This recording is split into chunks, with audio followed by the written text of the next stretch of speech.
नमस्कार, आप देख रहे हैं टैक्स गुरु। मैं हूं प्रियंका संभव। 500 और 1000 रुपए के नोट पर प्रतिबंध लगने के बाद लोगों को अब चिंता टैक्स बचाने से ज्यादा पैसे को अकाउंट में जमा करने की है। ऐसे में ये जानना बेहद जरूरी है कि आप जब पैसा जमा करने जाएं तो किन नियमों का ध्यान रखें ताकि इनकम टैक्स विभाग की टेढ़ी नजर आप पर ना पड़े। और यही रहेगा आज टैक्स गुरु का फोकस भी। साथ ही आपके नियमित सवालों के जवाब भी हम देंगे। हमारे साथ हैं टैक्स एक्सपर्ट अमिताभ सिंह। तो बताते हैं टैक्स गुरु में आज हम आपको क्या क्या बताने वाले हैं। सबसे पहले नोट एक्सचेंज जब आप करने जाएं तो क्या रखें ध्यान, वरना किस तरह की मुश्किल आपको आ सकती है। क्या डेट म्यूचुअल फंड में स्विचिंग पर भी देना पड़ता है टैक्स। साथ ही जानिए कैपिटल गेन टैक्स बचाने के लिए अलग अलग प्रॉपर्टी में निवेश का रास्ता कितना सही है। लेकिन सबसे पहले हम बात करेंगे 500 और 1000 के जो नोट बदले जा रहे हैं। लंबी लंबी कतारों की तस्वीरें हम हर स्क्रीन पर देख रहे हैं, अपने शहरों में देख रहे हैं। लेकिन अमिताभ, इन लंबी लाइन के मायने क्या निकाले जाएं? क्या ब्लैक मनी को आउट करने का एक पुख्ता औजार हमारे हाथ में आ गया है? पूरा ब्लैक मनी आउट हो जाएगा? कोई लूप होल नहीं दिख रहा है इसमें?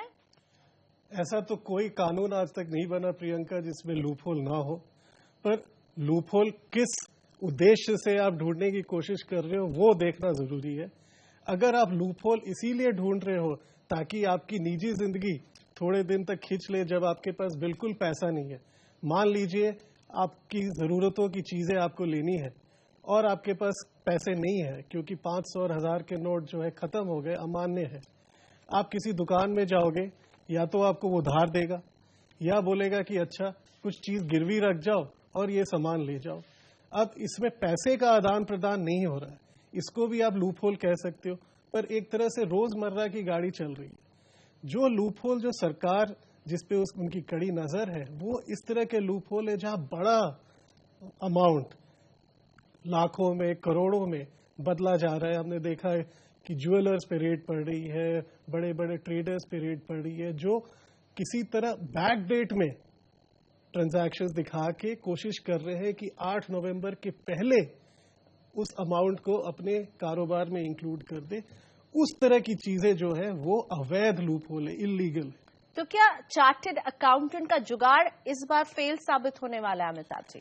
चार्टर्ड अकाउंटेंट एक बहुत ही बदनाम प्रोफेशन हो जा रहा है इस कारण, बट चार्टर्ड अकाउंटेंट खुद इसमें कोई लूप होल निकालने में सक्षम नहीं है। और ये भी मैं बता दूं कि चार्टर्ड अकाउंटेंट अगर किसी को लूप होल या इस तरह का कोई तरीका बता रहा है तो वो खुद खतरे से खेल रहा है, क्योंकि अगर ऐसा कोई भी चीज पकड़ में आती है तो वो खुद भी जेल जा सकता है। तो सावधान रहना चाहिए। अगर आपको कोई कहे कि आपके पास जो ये अघोषित अनअकाउंटेड पैसा है इसके लिए हम कोई रास्ता निकाल रहे हैं तो आप बिल्कुल सावधान रहे, इसमें बिल्कुल ना पड़े। लेकिन ये बताइए कि अनअकाउंटेड मनी अगर है जिसकी आपके पास जवाबदेही नहीं है, आप गए काम से? बिल्कुल गए, क्योंकि अगर आपके पास कोई इसका एक्सप्लेनेशन नहीं है कि ये कहां से आया, कब आया, ज्यादा से ज्यादा आप उसको इस साल के आय में जोड़ के आप दिखाने की कोशिश कर सकते हैं। पर उसमें भी इनकम टैक्स वालों से आपको नोटिस आएगा ही आएगा अगर ये भारी अमाउंट है। हमने देखा कि 2.5 लाख रुपए का एक अमाउंट बताया जा रहा है कि इतना अगर आप बैंक में जमा कराए तो आपके पास बैंक वाले इनकम टैक्स के पास सूचित नहीं करेंगे।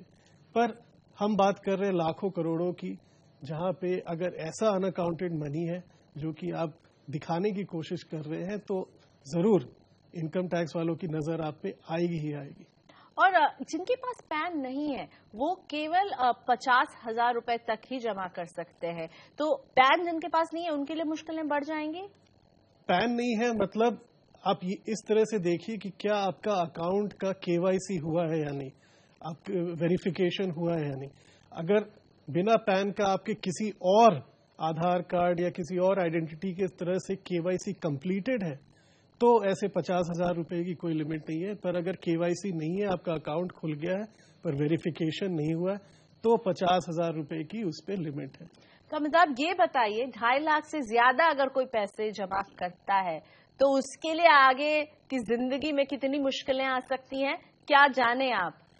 अगर आप चाहे तो 1 करोड़ भी जमा कर सकते हैं अगर आपके पास उसका सोर्स है, कहाँ से आया पैसा, आपने बिजनेस किया, आप जो बिजनेस कर रहे हैं उसमें उतना कैश जनरेट होता है, आपका कारोबार ऐसा है कि रोज लाखों रुपए उसमें जनरेट होते हैं और वही कैश जो है आप बैंक में डिपॉजिट कर रहे हैं, आप करोड़ों रुपए भी जमा करा सकते हैं, टैक्स अथॉरिटीज उसका कुछ नहीं कर सकती। डरने की उनको जरूरत है जिनके पास कोई भी ऐसा एक्सप्लेनेशन नहीं है, जिसको कहते हैं अनएक्सप्लेन्ड क्रेडिट, उनको डरने की जरूरत है, क्योंकि वहां पे टैक्स अथॉरिटीज उस पर टैक्स भी लगाएंगे और हो सकता है कि उसकी छानबीन के लिए आपके पिछले सालों के भी रिकॉर्ड्स निकाल के चेक करें। और कई गुना ज्यादा होने वाला है टैक्स, किस तरह से टैक्स वसूला जाएगा? टैक्स अगर आपके पास एक्सप्लेनेशन नहीं है, जिसको हम कहते हैं अनएक्सप्लेन्ड क्रेडिट, तो उस पर फ्लैट रेट पे 30% टैक्स लग जाएगा सरचार्ज और सेस के साथ। वो तो एक बात हो गई, पर अगर उन्हें लगा कि ये जो आय आप इस बार घोषित कर रहे हैं ये इस साल की आय नहीं है, ये पिछले सालों की आय है जो आपने इनकम डिक्लेरेशन स्कीम में नहीं दिखाया, आप छुपाते चले आ रहे हो और कोशिश कर रहे हो इस साल की आय दिखाने की, तो फिर उस पर पेनल्टी लग सकती है। वो पेनल्टी जो है लोएस्ट 50% ऑफ टैक्स है, पर अगर आगे जाए तो 200% ऑफ टैक्स तक जा सकती है, यानी 90% आपकी इनकम जो है सिर्फ आयकर और पेनल्टी देने में निकल जाएगी, आपके पास बचेगा क्या? अब कई बार लोगों के पास मल्टीपल अकाउंट्स होते हैं, जो क्या आपने जो 2.5 लाख की एक लिमिट सरकार ने फिक्स की है, उससे क्या अलग अलग अकाउंट में 2.5 लाख डाला जा सकता है? बिल्कुल नहीं। जो 2.5 लाख की लिमिट है वो आपकी निजी लिमिट है, अकाउंट से उसका कोई लेना देना नहीं है, क्योंकि आपके सारे अकाउंट जो है एक तरह से कॉमन उसमें लिंकेज है आपके पैन के नंबर के द्वारा या आधार कार्ड के नंबर के द्वारा, और आजकल क्योंकि सारे बैंक कोर बैंकिंग सिस्टम के द्वारा इंटरलिंक्ड है, तो आपकी जो निजी लिमिट है वो देखा जाएगा। हाँ, हो सकता है कि आपने 2 लाख करके 5 बैंकों में जमा करा दिया तो रिपोर्ट बैंक की तरफ से नहीं जाएगी, बट इनकम टैक्स अथॉरिटीज और गवर्नमेंट जो है जब पूरे आपके फाइनेंशियल ट्रांजैक्शंस पे नजर डालेगी तो तुरंत आप पकड़ में आ जाएंगे। तो क्या 2.5 लाख से जरा सा भी ज्यादा जमा किया है, या कई लोग होंगे जो ज्यादा जमा करेंगे, कई होंगे 2.5 लाख से थोड़ा 1-2 लाख ज्यादा जमा कर रहे होंगे, क्या सभी स्क्रूटनी के दायरे में आएंगे? 2.5 लाख की वो लिमिट क्रॉस करते ही आप स्क्रूटनी के दायरे में आने वाले हैं? प्रियंका, ये 2.5 लाख कोई लक्ष्मण रेखा नहीं है कि इसको आपने क्रॉस किया तो आप संकट में पड़ गए। ये 2.5 लाख एक तरह का आपको चेतावनी है कि 2.5 लाख के नीचे हम कुछ नहीं पूछेंगे, पर अगर आप ऑनेस्ट हैं, आपके पास एक उसका सोर्स है, सपोज अभी दिवाली खत्म हुई है, आपको कुछ गिफ्ट मिले, अभी आपकी सपोज किसी की नई शादी हुई है, उनको गिफ्ट में काफी कैश मिलता है, इस तरह के कोई सिचुएशन है, सपोज आपके घर में कोई बीमार है, आपने घर में इमरजेंसी फंड कुछ लाख रुपए रख रखे हैं कि पता नहीं कब जरूरत पड़ जाए, कुछ आपने बटोरे हुए हैं, हाउसवाइफ जनरली थोड़ा मोड़ा सेविंग्स रखती हैं अपने घर पे, इस तरह की है, चाहे वो 2 लाख हो, 2.5 लाख हो, 3 लाख हो, 4 लाख हो, अगर आप उसकी एक एक्सप्लेनेशन दे सकते हैं तो उसमें आपको डरने की कोई बात नहीं। यानी अगर आपके पास जवाब है कि आपके इस इनकम का स्रोत क्या है तो डरने की कोई बात नहीं है। और आखिर में रैप अप करने के लिए अमिताभ, मुझे ये बताइए, अकाउंट में पैसा जमा कराने के क्या नियम है जिनका आप कहेंगे आप ख्याल रखें ताकि आगे कोई आप पर सवाल ना उठाए? सबसे पहले आप जिस बैंक में जा रहे हैं, अगर आप 2 लाख से ऊपर डिपॉजिट करना चाहते हैं तो पहले बैंक से बात कर ले कि आप इतने पैसे रकम जमा कराना चाहते हैं, वो आपको कोई अपॉइंटमेंट दे देंगे या बता देंगे कब आना चाहिए, ताकि आपको लाइन की झंझट ना हो। दूसरा है, आप अपने पास एक एक्सप्लेनेशन भले नोट कर ले, आज आपको याद है जब आप रिटर्न फाइल करेंगे और अगर वो स्क्रूटनी में आ गए, शायद उस समय आपको याद हो ना हो, तो जितने भी पैसे आप जमा करा रहे हैं पेन स्लिप के पीछे कुछ लिख ले ताकि आपको याद रहे। वो डिपॉजिट स्लिप, कुछ भी रिकॉर्ड, एविडेंस, सबूत कि ये पैसे कहां से आए, ये अपने पास प्रिजर्व करके रखे, पता नहीं कब जरूरत आ जाए। तो स्क्रूटनी के लिए न डरे। इनकम टैक्स डिपार्टमेंट के पास इतने मानव संसाधन नहीं है कि लाखों करोड़ों जनता जो इस देश में है उन सबका अकाउंट स्क्रूटिनाइज करे। उनका जो फोकस है वो बड़े मछलियों पे है, हमारा जैसे आम आदमियों पे नहीं है। तो स्क्रूटनी की फिक्र ना करें। अगर आपके पास जवाब है कि ये पैसे आपने कहां से कमाए हैं, कैसे आए हैं, तो आपको चिंता की बात नहीं है। लेकिन बड़ी मछलियों को रहना होगा सावधान। अब सरकार की नजर है उन पर। लेते एक छोटा सा ब्रेक। अभी हाजिर हो रहे हैं। ब्रेक के बाद टैक्स से जुड़े आपके सवालों का जवाब देंगे। जानेंगे कि डेट म्यूचुअल फंड में स्विचिंग पर भी देना पड़ता है टैक्स।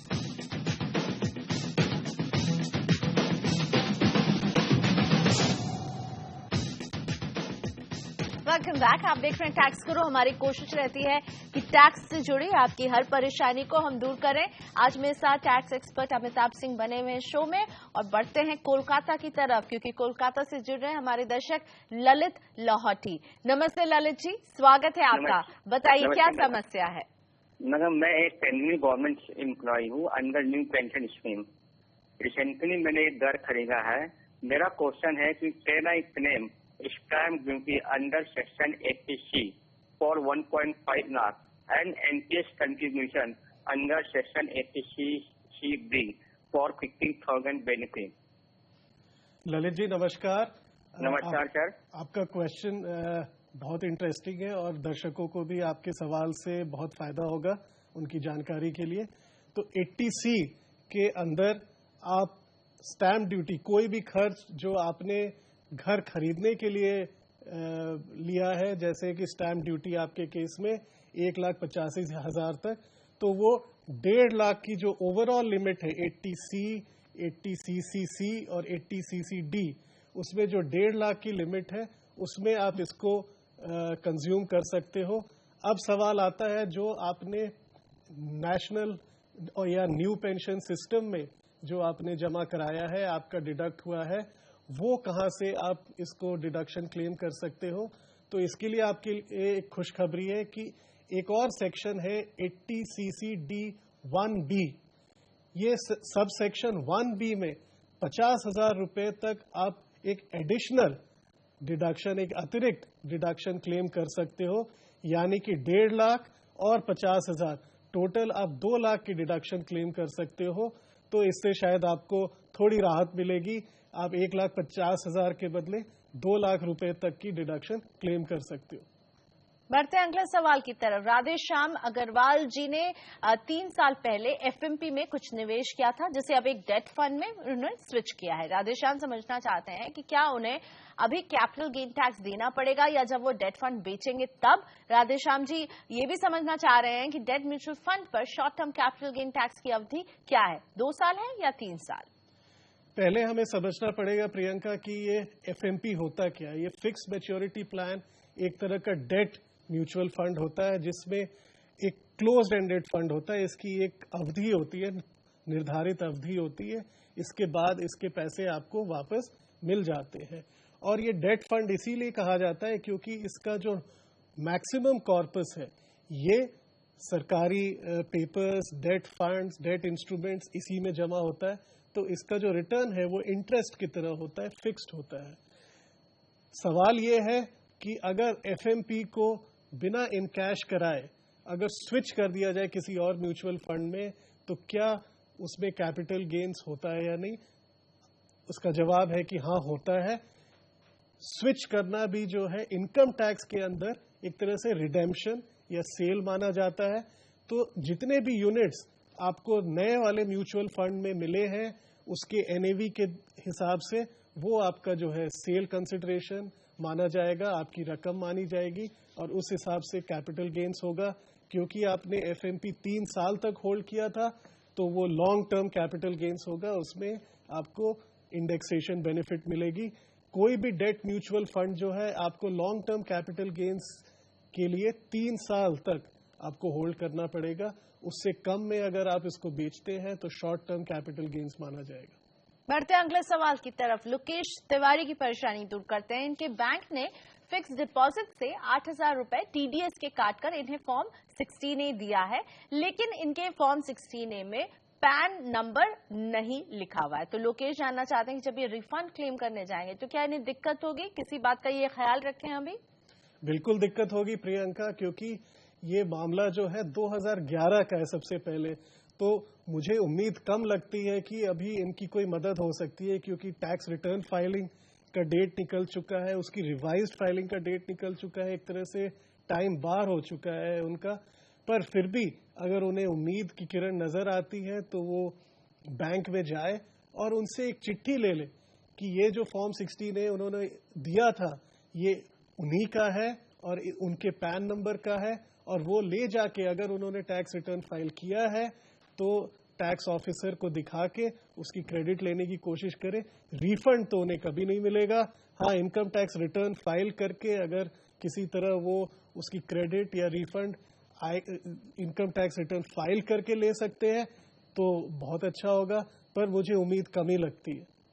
वक्त हो गया एक छोटे से ब्रेक का, और ब्रेक के बाद क्या कैपिटल गेन टैक्स बचाने के लिए अलग अलग प्रॉपर्टी में निवेश का रास्ता सही है, बताएंगे आगे।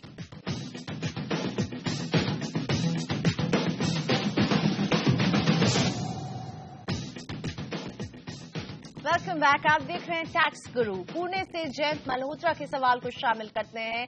जयंत जानना चाहते हैं कि क्या कैपिटल गेन टैक्स बचाने के लिए इसे अलग अलग प्रॉपर्टी में निवेश किया जा सकता है या एक ही प्रॉपर्टी में इन्हें सारे पैसे लगाने होंगे? जयंत जी, आपके सवाल का बहुत ही सटीक जवाब है कि इनकम टैक्स में अगर आपको कैपिटल गेन्स बचाना है और आपने कोई रेजिडेंशियल प्रॉपर्टी बेची है तो उसके एवज में आप सिर्फ एक रेजिडेंशियल प्रॉपर्टी में निवेश करके उसका बचत कर सकते हैं। अगर एक से ज्यादा में अगर आप इन्वेस्ट करते हैं तो उनमें से कोई एक ही गिनती में आएगी आपके लॉन्ग टर्म कैपिटल गेन्स को बचाने के लिए, बाकी में आपको कोई छूट नहीं मिलेगी। मुंबई से सतीश महाजन के सवाल को शामिल करेंगे। इन्होंने 2009 में 2 पेंशन पॉलिसीज ली थी जिन्हें इन्होंने हाल ही में सरेंडर कर दिया। इन्होंने प्रीमियम के तौर पर 1,65,000 रुपए दिए थे, जबकि सरेंडर वैल्यू के तौर पर 2,66,000 रुपए इन्हें मिले हैं। सतीश जानना चाहते हैं क्या इन्हें इस रकम पर टैक्स देना होगा? बिल्कुल देना होगा। सरेंडर करने पे कोई छूट नहीं है, तो जो भी रकम इन्हें वापस मिली है इसको इनकम फ्रॉम अदर सोर्सेज में इनको दिखा के उस पर आयकर देना पड़ेगा। और अब दूर करते हैं बीएस चंदर जी की परेशानी। ये एनआरआई हैं और बहरीन से इन्होंने हमें ये सवाल भेजा है अपना। इन्होंने वित्त वर्ष 2015-16 का रिटर्न भरा और इन्हें रिफंड भी मिल गया है। अब वो दिसंबर में अपना एक फ्लैट बेचने वाले हैं जिसमें लॉन्ग टर्म कैपिटल गेन होगा। चंदर जानना चाहते हैं कि इसे वो अपने रिटर्न में कैसे दिखाएंगे। चंदर साहब, ये फ्लैट आप दिसंबर 2016 में बेचने वाले हैं, तो अभी आप वित्त वर्ष 16-17 के अंदर ही है। घबराने की कोई जरूरत नहीं है। आप फ्लैट बेचिए। जो भी आपको अगर कोई कैपिटल गेन्स होता है तो उसे एडवांस टैक्स के तौर पे 31 मार्च 2017 तक या उससे पहले जमा कर दीजिए, और उसके बाद जो फाइनेंशियल ईयर 2016-17 की जो टैक्स रिटर्न है, जो आमतौर पे जुलाई तक उसकी ड्यू डेट होती है, उसमें आप उसको फाइल कीजिए। आपको घबराने की कोई जरूरत नहीं है, पर हाँ, कोशिश कीजिए कि जो आप फ्लैट बेचते हैं उसका पूरा ब्यौरा हो। आपको पता ही है कि अभी देश में काला धन के अगेंस्ट मुहिम चल रही है, तो इसे आप बढ़ावा न दें और इसको पूरी तरह डिस्क्लोज करें। अमिताभ जी, क्योंकि चंदर जी एनआरआई हैं तो कोई इनके लिए नियम क्या फर्क होंगे? अगर रेसिडेंट इंडियन होते तो अलग होता? अगर वो एनआरआई है, अगर वो बहरीन में रहते हैं, तो हो सकता है कि इंडिया के साथ अगर उनकी कोई डबल टैक्स ट्रीटी है उसके अगेंस्ट उन्हें कोई छूट मिल सके, तो वो एक टैक्स कंसल्टेंट या चार्टर्ड अकाउंटेंट के साथ उसका अध्ययन कर सकते हैं। उसके अलावा कोई छूट एनआरआई को नहीं है अगर वो एसेट इंडिया में लोकेटेड है। और इसी के साथ अमिताभ जी, धन्यवाद, आपने वक्त निकाला हमारे शो के लिए, हमारे दर्शकों की उलझन को दूर किया। अगर आपके मन में भी टैक्स से जुड़ा कोई सवाल है जो आपको परेशान कर रहा हो तो अपनी परेशानी हमारे पास भेजिए। आप अपने सवाल हमें एसएमएस के जरिए भेज सकते हैं। टीजी लिखकर स्पेस दीजिए, अपना सवाल और नाम लिखकर 51818 पर आप भेज दीजिए। आप हमें ईमेल कर सकते हैं tax@moneycontrol.com पर। साथ ही में हमारा पोस्टल एड्रेस भी आपकी स्क्रीन पर है, इस पर भी भेज सकते हैं आप अपने सवाल। याद रहे, सवाल के साथ अपना नाम और फोन नंबर भी हमें जरूर भेजें। तो टैक्स गुरु में दीजिए आज इजाजत। अगले हफ्ते फिर हाजिर रहेंगे आपके टैक्स से जुड़े तमाम सवालों के जवाब के साथ। नमस्कार।